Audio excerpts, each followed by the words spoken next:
요한복음 8장 7절에서 11절입니다. 요한복음 8장 7절에서 11절 한 절씩 교독하고 마지막 11절은 함께 읽겠습니다. 제가 7절 읽습니다. 그들이 묻기를 맞이 아니하는지라 이에 일어나 이르시되 너희 중에 죄 없는 자가 먼저 돌로 치라 하시고, 그들이 이 말씀을 듣고 양심의 가책을 느껴 어른으로 시작하여 젊은이까지 하나씩 나가고 오직 예수와 그 가운데 섰는 여자만 남았더라. 예수께서 일어나사 여자 외에 아무도 없는 곳을 보시고 이르시되 여자여 너를 고발하던 그들이 어디 있느냐? 너를 정죄한 자가 없느냐? 함께 읽겠습니다. 대답하되 주여 없나이다. 예수께서 이르시되 나도 너를 정죄하지 아니하노니 가서 다시는 죄를 범하지 말라 하시니라. 아멘. 오늘 말씀으로 여러분에게 한 30분 정도 말씀을 전할 텐데 제 힘과 능력으로 막 윽박지르거나 설득하거나 하지 않고 조용히 말씀을 전하고 싶습니다. 여러분이 좀 의지를 가지고 좀 따라와 줬으면 좋겠어요. 제가 이렇게 설교하겠다라고 여러분에게 먼저 선언하는 이유가 있습니다. 제가 자세히 한번 설명드릴게요. 자, 여러분 오늘 본문에 보면 여러분이 이 사건은 영화에서도 보고 오죠. 패션 오브 크라이스트 같은 영화에서도 장면으로 있고 여러분들이 주일학교 때도 분명히 배웠던 장면이죠. 가늠하던 한 여인이 유대인 무리들, 특별히 서기관과 바리새인들, 율법 교사들 이런 사람들의 무리로 인해서 끌려옵니다. 예수님 앞으로. 근데 이 끌고 온 사람들의 목적이 있어요. 이 사람들이 이 여인을 끌고 온 것은 물론 이 여인이 간음이라는 죄를 범한 건 맞지만 예수님께 모세가 우리에게 준 율법에 대한 권위를 이용해서 예수님이 지금 우리에게 말씀을 가르치고 전하는 복음이 틀렸다라는 것을 증명하기 위해서 지금 수를 쓰고 있는 겁니다. 무슨 말이냐면 예수님께 이렇게 말하거든요. 모세의 율법에는 간음하다가 적발이 되면 그 순간 간음하던 그 여인과 남자 두 사람 다 즉시 돌로 쳐 죽이라 그랬습니다. 예수님, 저희가 간음하던 여인을 지금 붙잡아 왔는데 예수님 어떻게 하시겠습니까? 라고 지금 묻는 거거든요.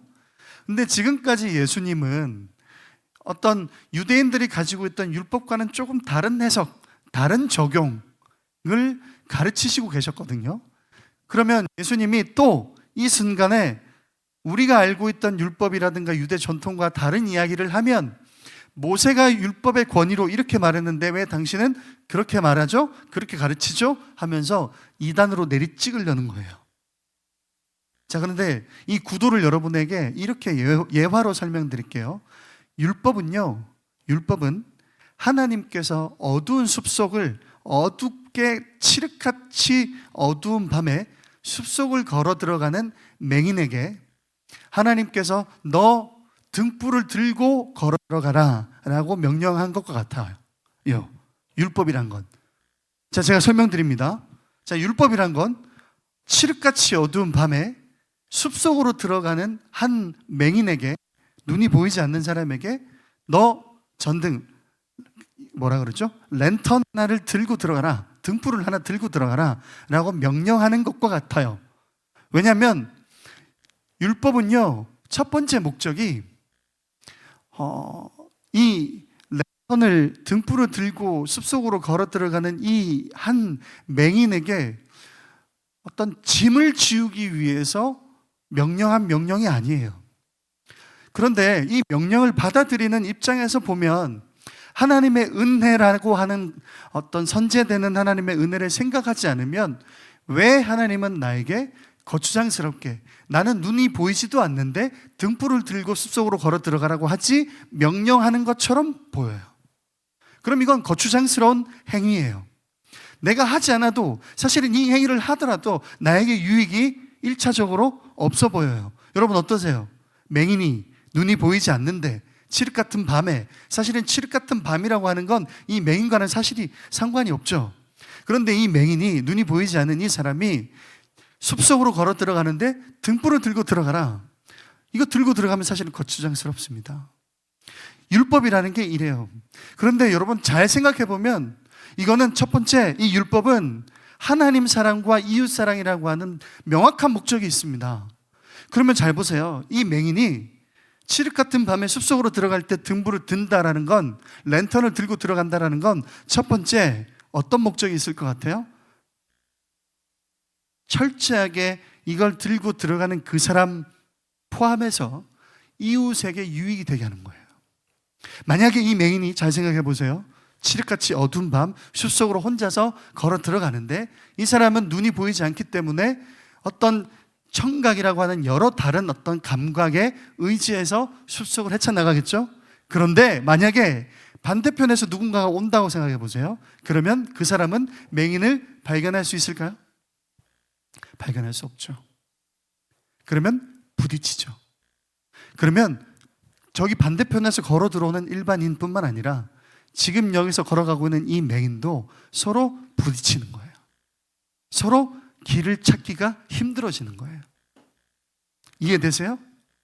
그러면 첫 번째 목적은 어디에 있어요? 이 맹인이 등불을 들고 간다라는 거는, 이 맹인이 등불을 들고 감으로 인해서 1차적으로 자기 자신에게는 유익이 전혀 없지만 자기가 이걸 들고 있음으로 말미암아 상대편에서 누군가가 걸어 들어오면 이 사람이 인식할 수 있죠. 저기서 사람이 걸어 들어오고 있구나. 그러면 그 사람은 이 사람을 피해갈 수 있죠.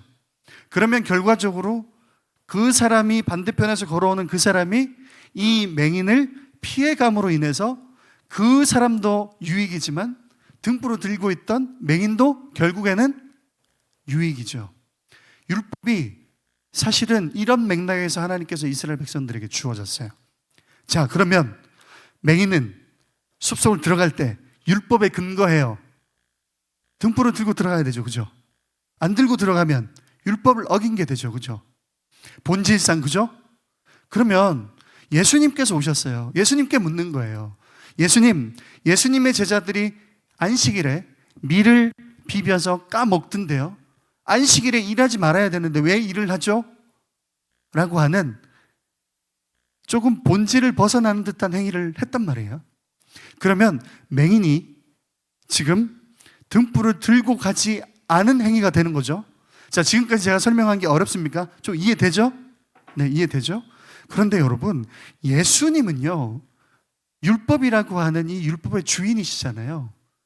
여러분, 정말 놀라운 건 뭐냐면, 그럼 예수님은 어두운 숲속을 어두운 밤에 혼자 걸어 들어가는데 왜 예수님은, 또 예수님의 제자들은 등불을 안 들고 들어가죠? 왜 규정을 어기죠? 왜 율법을 어기죠? 라고 지금 묻기 위해서 온 거예요. 여러분, 이 사람들이 착각하는 건 뭐냐면요, 여러분, 이 사람들이 모르고 있는 건 뭐냐면요, 여러분, 예수님은 빛이세요. 여러분, 예수님은 율법의 주인이세요. 율법의 본질, 그 본질을 꿰뚫는 온 세상의 법의 주인이란 말이에요. 그 법을 제정하신 분이시란 말이에요. 그러면 빛이신 자기 본인이 어두운 숲속을 등불을 들고 들어갈 필요가 있습니까? 아니요. 들고 갈 필요가 없어요. 자신이 빛이시기 때문에 자기와 함께한 제자들이 이 율법 조항의 유대 전통의 본질을 벗어난 수많은 조항들을 지킬 필요가 없단 말이에요. 그러면 잘 보세요, 여러분. 우리가 지금 의지해야 될 사람은 누구예요? 이 격차가 은혜라는 말이에요. 은혜.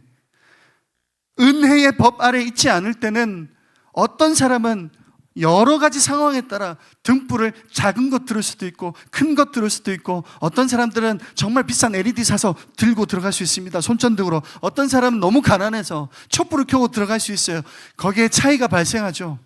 그럼에도 불구하고 안 하는 것보다 하나님께서 우리에게 율법을 주신 율법을 지킴으로 말미암아 이웃에게도 유익이고 나에게도 유익인 하나님께서 배려하신 빛이 있어야 어두운 길을 걸어갈 수 있다라고 하는 이 하나님의 배려를 왜 하나님 저에게 이렇게 어렵고 힘든 일을 시키세요가 아니라 충분히 감내할 수 있다라고 하는 감사함으로 지켜 행할 때 복이 있지만, 이제는 은혜의 법 안에서 누구를 의지하라는 거죠? 빛이신 예수 그리스도를 의지하라는 거죠. 지금 바리새인들과 율법교사들과 서기관들이 이 여인을 끌고 와서 예수님께 지적하는 건 그거예요. 뭘 몰라요. 예수님이 빛이신데 왜 예수님의 제자들은, 예수님의 가르침을 받는 사람들은 숲속을 들어갈 때 등불을 안 들고 들어가죠? 라고 지적하는 것과 같아요. 이런 지적에 예수님께서 아무 말 하지 않고 딱 한마디 하시죠. 너희 중에 죄 없는 자들이 그 여인을 돌로 쳐 죽여라. 근데 여러분, 이 사람들도 오류가 있어요. 이 사람들 정말 오류가 있어요. 여러분, 오늘 오전 예배 담임 목사님 설교를 들은 사람들은 알 텐데요, 주일날, 안식일날 아무 일도 못하게 하잖아요. 땀을 흘리면 모두가 일이 되거든요. 안식일날 여러분, 유대인들은 엘리베이터도 타지 않습니다. 왜? 버튼을 누르는 그 자체가 일이니까. 여러분, 그러면 유대인들이 너무나도 특별히 하나님의 율법을 잘 지키고 있는 것처럼 보이죠? 이 사람들 얼마나 아이러니하냐면, 이 사람들의 주된 생업은 목축업입니다. 유대인들이요, 하나님께서 안식일을 거룩히 지키라고 하는 그 하나님의 명령에 수만 가지 것들을 덧붙여서 시행세칙을 만들고 그걸 지켜 행했지, 안식일을 거룩히 지키라는 본질은 가까이 가지 않았단 말이에요. 유대인들이요, 정말 아이러니하게도 목축업이 생업이다 보니까 양에게 꼴을 먹이고 양들을 끌고 들러 나가서 양을 치는 일은 해도 된다라고 지네들끼리 정했어요. 일하지 말라면서요. 일하면 안 된다면서요. 예수님께서 병자를 안식일에 고쳤다고 해서 예수님에게 달려와서 득달같이 왜 안식일에 사람을 고치는 행위를 하냐라고 따져 물었던 이 사람들이요, 자기들 생업을 위해서는 일하는 걸 허용한다는 거죠. 말도 안 되죠. 그죠? 여러분, 그래서 여러분, 이건 어떤 의미로 받아들여야 되냐면, 여러분, 해석하기 어렵고 이해되기 어렵지만 정리하면 예수님께서 전하시는 복음의 그 능력을 격화시키는 작업이에요. 지금 유대인들과 바리새인들과 서기관들의 예수님에게 와서 따져 묻는 이 행위는 예수님 그 이름의 권세와 예수님께서 십자가에 지신 그 보혈의 능력과 예수님께서 우리에게 전하시는 복음의 그 능력을 격화시키는 거예요. 무슨 말이에요? 예수 그리스도를 믿음으로 말미암아 의롭다 여겨지는 예수 그리스도 안에 있는 은혜의 법을 같이 얻게 만드는 거예요. 여러분, 생각해 보세요. 빛이신 예수 그리스도와 함께 동행하는 게 나아요? 아니면 이전처럼 등불을 들고 가는 게 나아요? 등불을 들고 가는 것도 하나님의 명령이긴 하지만, 그들이 이야기하는 유대 전통이라고 하는 건 등불 중에 3만 원짜리 하는 이마트에서 파는 등불, 그런 등불은 안 되고 사람이 수제로 만든 등불이어야 된다라고 하는 이런 수많은 인간이 만들어낸 조각이라는 겁니다. 여러분, 율법이라는 게 그래요. 실제 율법의 본질을 벗어난 시행세칙이라는 게 그래요. 그래서 저는 또 다른 비유로 이렇게 설명할 수 있습니다. 제가 제 아내를 위해서 결혼할 때 약속할 수 있죠. 설거지는 내가 해줄게.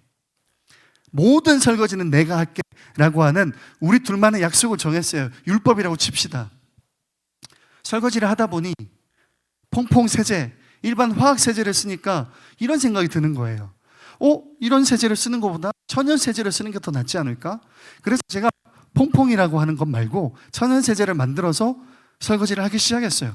또 설거지를 하다 보니까 마트에서 파는 그런 수세미 이런 걸로 하는 것보다 내가 실제로 천으로 이렇게 따가지고 그거를 수세미로 쓰니까 훨씬 좋은 거예요. 그래서 그렇게 설거지를 하기 시작했어요. 근데 설거지를 하다가 어떤 날은 내가 너무 바빠서 설거지를 못했어요. 근데 아내가 설거지를 대신하는 거예요. 설거지를 대신하는데 가만히 보니까 아내가 천연 세제를 쓰지 않고 마트에서 산 노란색 커다란 그 플라스틱 통 안에 들어있는 화학 세제를 쓰는 거예요. 제가 화가 났어요. 아내에게 가서, 당신은 설거지의 본질을 모른다. 설거지를 왜 화학세제를 쓰냐?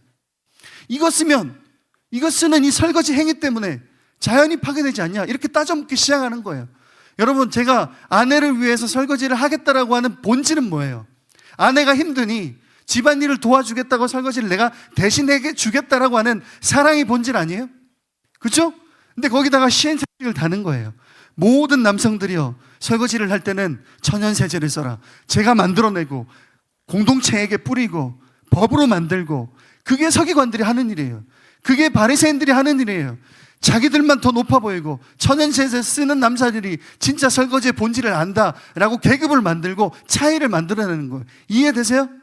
그런데 여러분, 그 본질, 아내를 위해서 설거지를 해주겠다라고 하는 그 본질은 사라졌어요. 하나님께서 왜 안식일을 거룩히 지키라고 한 줄 아세요?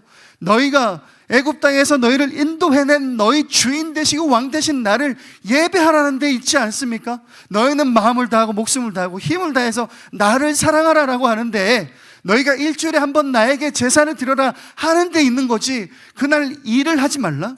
어떤 일도 하지 말라?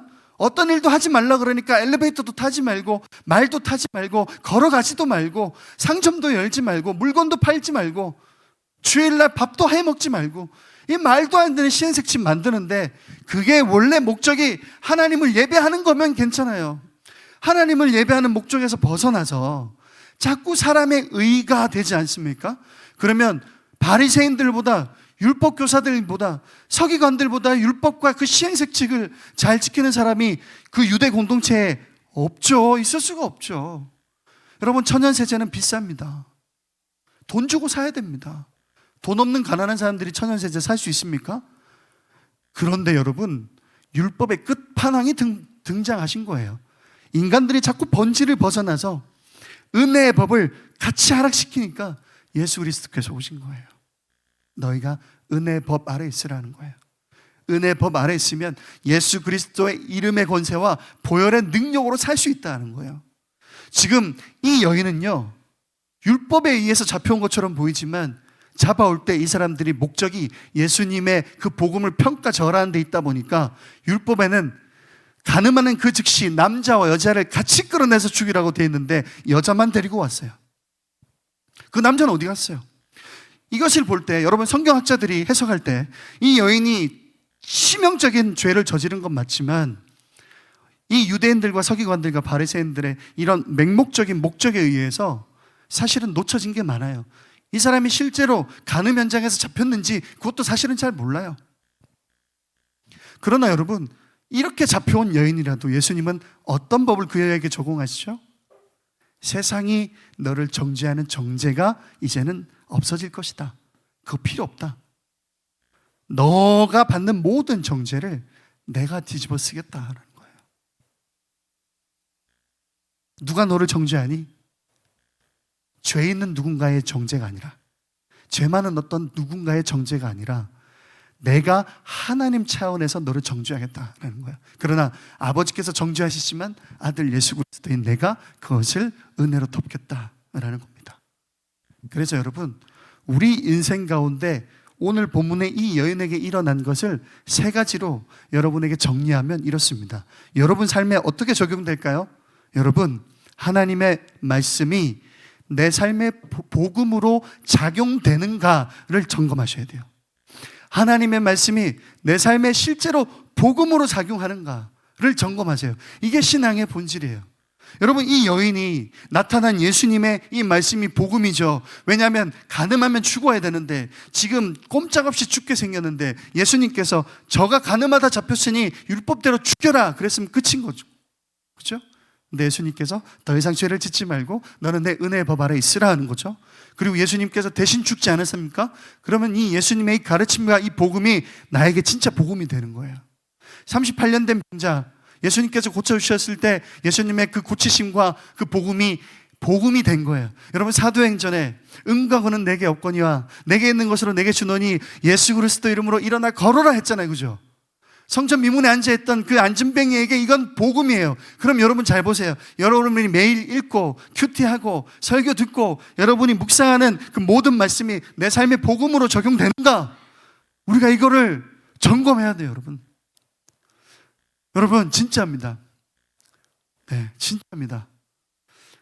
지난주 금요일날 이단 세미나 했잖아요. 뒤에 앉아있는 몇몇 성도들이 비난하기 위해서 이야기하는 게 아니라 굉장히 앞에서 탁지원 소장님이 열내서 강의하는 것과는 사뭇 다른 분위기로 자기들만의 대화를 하고 있더라고요.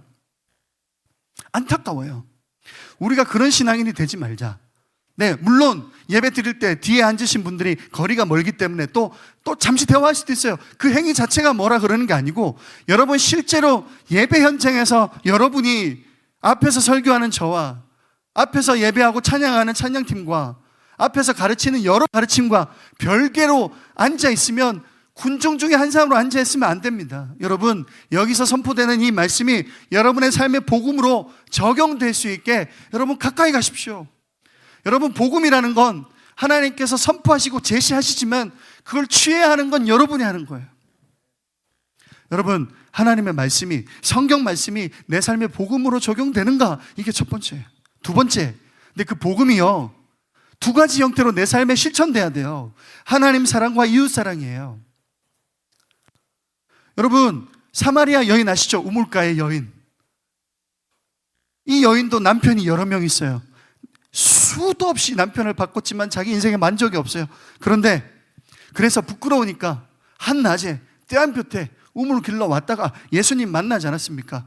근데 이 여인이 예수님 만난 직후에 한 게 뭐예요? 물동이 집어 던지고 자기 부끄럽지만 자기 마을로 들어가서 나에게 나의 죄를 지적해주고 우리가 앞으로 어떻게 예배하여야 할 것을 가르쳐 주신 이가 그리스도가 아니냐 그러잖아요. 전파했거든요. 근데 그 동네 사람들이 이 여인의 말을 듣고 복음으로 적용되어서 나도 저 사람처럼 예수님 만나고 싶다라고 하는 불릴 듯한 마음이 생겨났단 말이에요. 그래서 나중에 이 마을 사람들이 이 여인에게 뭐라 그런지 알아요? 처음에는 당신이 우리에게 한 이야기로 우리가 믿었지만 이제는 우리가 직접 예수 그리스도의 말씀을 들은 고로 믿으니라 라고 그러는 거예요. 여러분, 하나님의 말씀이 내 삶의 복음으로 적용되는지 점검해 보세요. 태초에 하나님이 천지를 창조하시니라, 이 말씀이 내 삶에 왜 복음일까요? 여러분, 적용할 때, 큐티할 때 우리 이거 굉장히 중요한 거예요. 하나님께서 천지를 창조하셨구나. 근데 그게 왜 내게 복음이에요? 이 세상 다른 어떤 이방 신들이나 잡신이 아니라 정말 하나님께서, 유일하신 하나님께서, 참 하나님께서 천지를 창조하셨구나라는 이 말씀이 나에게 복음이 되고, 이 말씀 때문에 내가 신앙이 생기고, 하나님 창조 세계에서 내가 이렇게 살고 있으니 복되다라고 하는 마음이 생겨나는 거예요. 여러분, 어느 성경 구절이든 그 성경 구절이 내게 복음인지 점검하면 여러분, 거기서 하나님께서 샘솟듯이 하나님을 사랑하고 이웃을 사랑하는 힘과 능력을 주신 줄 믿습니다. 여러분, 우리가 신앙생활 하는데 내가 앞으로 어떤 것을 이룰 것인지의 목표로 하나님의 말씀을 끌어다가, 하나님의 힘을 끌어다가 이걸 이뤄주세요라고 하는 신앙생활이 아니라, 하나님 철저하게 하나님의 말씀 자체가 나에게 복이고 이 말씀이 하나님을 더욱더 사랑하는 장치로서 사용해 주시는구나라는 걸 느꼈을 때 우리의 신앙은 점점 성장하게 되는 줄 믿습니다. 세 번째로는요, 잘 보세요. 하나님의 말씀이 내 삶의 복음으로 적용되는가 점검하다 보면 이 복음이 정말 내 삶 속에서 샘솟듯이 하나님을 사랑하고 이웃 사랑으로 가게 되는데, 그 사랑이 어떤 기준에 의해서 철저하게 컨트롤, 조정돼야 되거든요. 이 사랑의 행위가 하나님 중심, 성경 중심, 교회 중심이 되면 돼요. 여러분, 율법과 하나님의 은혜의 법이라고 하는 차이가 여기 있다는 거 조금은 느껴지시나요? 다 이해 못해도 괜찮아요. 근데 왜 목사님 설교 제목이 전쟁을 선포합니다입니까? 이제 근엄하게, 진지하게 전쟁을 선포합니다. 진짜 전쟁을 선포합니다. 어떤 전쟁이요? 예수 그리스도 그 복음 자체의 능력을 격화시키는 모든 것과 전쟁을 선포합니다. 열심히 하겠습니다. 무슨 말이냐면, 어떤 교회 목사님들은 별 보고 출근해서 봤던 그 별을 다시 보고 집에 들어갔다가 다시 별 보고 출근한다고 하더라고요. 대한민국의 어떤 목사님들보다 열심히 사역하는 목사가 되고 싶습니다. 제 스스로가요. 여러분, 우리 한국에 존재하는 어떤 교단의 신학적인 어떤 특징 중에 하나가 굉장히, 어떤 면에서 굉장히 좀 세거든요. 무슨 말이냐면, 그 교회 목사님은 1시 예배면 1시 되면 문 잠궈요. 여러분, 제가 여러분에게 1시부터 예배니까 1시 전에 좀 와서 예배 드립시다 요청할 수 있지, 제가 어떤 딱 자르는 어떤 율법처럼 1시에 문 닫고 그 이후에 들어오는 친구들을 우리 늘 푸른 진공교회 청년 아니야, 그런 예배 의식을 가지고 있는 사람들은 예배자가 아니야, 이렇게 하면 몇 명은 상처받을 수 있습니다. 우리 장로교회 신앙의 선배들이 우리에게 목회로 가르쳐준 너무나도 좋은 전통 중에 하나는 모든 사람을 딱 잘라서 획일화시키는 교육이 아니라 각 사람을 세세히 방문하고 헤아려서 그 사람에게 가장 적합한 조치를 하는 게 우리 장로교 목사들의 목회예요. 그러면 여러분 인원이 적다 많다 그런 게 중요한 게 아니고 발벗고 뛰어야지. 그거 아니면 우리 늘푸른 진공교회 청년부가 성장할 길이 없어요. 여러분 중에 일부를 제가 버리고 셀리더들만, 임원들만 데리고 얘네들만 데리고 부흥시키겠다, 그런 거 없어요. 여러분 다 똑같이. 그래서 저는 개인적으로 여러분에게 두 가지 다짐을 합니다. 저는 제가 열심히 사역하기 위해서 저 육체적인 어떤 건강 유지를 위해서 당분간은요 그만하겠다라고 제가 스스로 공식적으로 선언하기 전까지는 매일 10km를 걷고 인스타에다가 저 이렇게 열심히 운동하고 있습니다, 그 목적은 건강하게 여러분과 사역하기 위함입니다 라고 좀 인증하는 시간들을 갖겠습니다. 두 번째는요, 일주일에 한 번씩 여러분이 하지 않는 것 중에 하나, 제가 안 하는데 여러분에게 하자라고 제시하지 않기 위해서 여러분 이 늘푸른 진건교회 주변 진건을 이잡듯이 속속들이 돌아다니면서 일주일에 1시간 이상 전도할 겁니다. 여러분 우리요 복음의 능력을 좀 맛보고 삽시다. 여기 예수님을 만난 가늠한 이 여인만 특별한 게 아니에요. 여러분도 특별합니다. 어떤 면에서요? 우리도 죄인이에요. 우리도 필요해요. 복음이요. 예수님이 직접 다가오셔서 세상에서 이야기하는 정죄함 말고요, 세상 사람들은 너희가 무슨 예수 믿는 사람들이냐라고 손가락질 할 수 있어요. 교회 욕 많이 먹는다 그러잖아요. 교회는 원래 욕 많이 먹을 수밖에 없어요. 우리는 약하거든. 은혜의 법 아래에 있어도 약하거든. 그리고 교회라고 하는 이름임에도 불구하고 음란하고 탐심이 가득하고 서로 싸우고 분열해요. 그러나 은혜의 법 아래서 결국 우리는 승리할 줄 믿습니다. 왜? 예수님께서 이미 승리하셨기 때문에 그렇습니다. 그리고 전쟁을 선포하고 우리의 싸움은 혈과 육에 대한 싸움이 아니라 우리의 싸움은 공중권세 잡은 사단과의 영적 싸움이라는 것을 알고 있는 우리 사역자들이 열심히 사역하기 위해서 뛰고 있기 때문입니다. 여러분 우리도 복음이 필요합니다. 그 복음의 능력을 맛보고 삽시다. 여러분 다시 한번 정리합니다. 하나님의 말씀 있잖아요. 흰 것은 종이고 검은 것은 글자, 이게 아니라 이 말씀이 내 삶의 복음으로 작용해야 돼요. 그리고 그 복음으로 작용하는 이 작용이 반작용으로 하나님을 너무 사랑하게 돼요. 그리고 이웃을 너무 사랑하게 돼요. 그러나 우리가 제한선을 넘어서 내가 한다라고 하는 의지가 막 발동될 때 하나님 중심으로, 성경 중심으로, 말씀 중심으로, 교회 중심으로 살게 하거든요. 그리고 저는 실천상 두 가지 이야기했습니다. 일주일에 1시간 정한 시간에 늘푸른 진건교회 주변 진건을 이잡듯이 돌아다니면서 여러분과 나이대가 비슷한 청년들을 만나게만 하면 전도하겠습니다. 그리고 매일 걸으면서 저의 육신을 단련시켜서, 여러분 성령님은 결국에는 우리 육신 안에 내주해 계시거든요. 우리가 건강해야 하나님께서 우리에게 주신 뜻대로 우리가 사역할 수 있기 때문에 그렇습니다. 열심히 운동하겠습니다. 그러면 여러분들은 뭘 해야 될까요? 자, 선포합니다. 전쟁을 선포합니다. 셀리더 여러분, 수요 예배 후에 셀리더 큐티 나눔하는 거 빠지지 마세요. 지방에 있으신 셀리더들은요, 줌으로 참석할 수 있도록 준비하겠습니다. 철저히 큐티 모임 하겠습니다. 두 번째로요, 여러분들 중에 신앙이 무엇인지, 성경이 무엇인지, 하나님이 누구신지 잘 몰라서 방황하는 청년들이 있어요. 그리고 새가족들이 있어요. 이 새가족들 대상으로 기초 성경 공부 시작하겠습니다.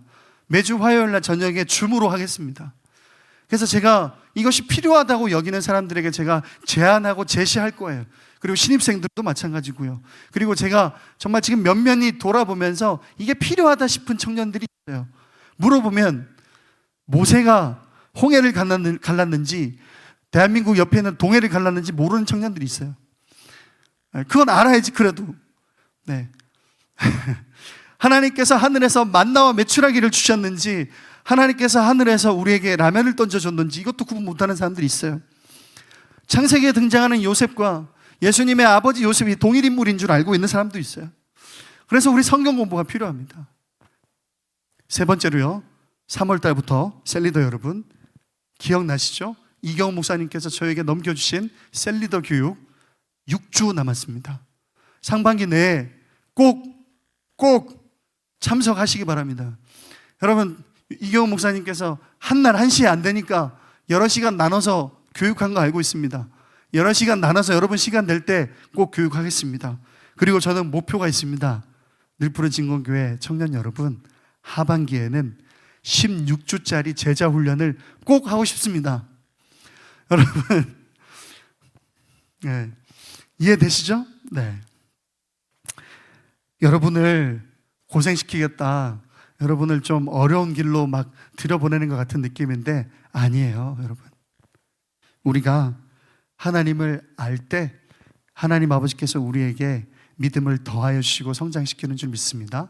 하나만 소개하고 설교를 마무리할 건데요, 여러분, 제네바 요리 문답이라고 하는 스위스 제네바에서 칼빈이라고 하는 신학자가 만든 요리 문답이 있습니다. 1번 문항이 있죠. 뭐냐면, 하나님께서 우리를 만드신 목적이 무엇입니까? 웨스터민스터 신앙고백서 대소요리 문답 1번 문항도 묻는 질문은 똑같아요. 근데 답은 달라요. 자, 웨스터민스터 소요리 문답 1번 답은 하나님께서 우리를 만드신 주요 목적이 무엇인가요? 라고 하는 답에 하나님을 영화롭게 하고 하나님을 영화롭게 하는 것으로 기뻐하는 것이라고 했어요. 근데 제네바 요리 문답은 하나님께서 우리를 만드신 주요 목적이 무엇인가요? 라고 할 때 답을 이렇게 합니다. 하나님을 아는 것입니다. 사실은 같은 맥락이거든요. 하나님께서 우리를 만드신 첫 번째 목적은 우리가 하나님을 아는 거예요. 여러분, 하나님을 아는 것이 믿음입니다. 그래서 우리는 성경 공부가 필요해요. 우린 느낌적인 느낌으로 신앙생활을 하면 안 돼요. 제가 여러분에게 안내하면서 이 말씀이 어떻게 내 삶에 복음으로 작용하는지 세세히 가르쳐주고 싶어요. 그런데 여러분, 시간과 여건이 안 되는 사람들 있죠? 천천히 합시다. 하나님께서 기회를 주실 거고 시간을 열어주실 거고 하나님께서 여러 어떤 루트를 통해서 여러분들의 세밀히 제가 신방하고 관리할 수 있도록 하나님께서 열어가실 줄 믿습니다. 할렐루야. 우리 찬양팀 앞으로 나옵시다. 여러분, 오늘 설교 제목은 전쟁을 선포합니다 입니다. 나의 등 뒤에서 우리 힘차게 찬양하고, 제가 송폼을 잘 모르지만 그냥 한번 불러볼게요.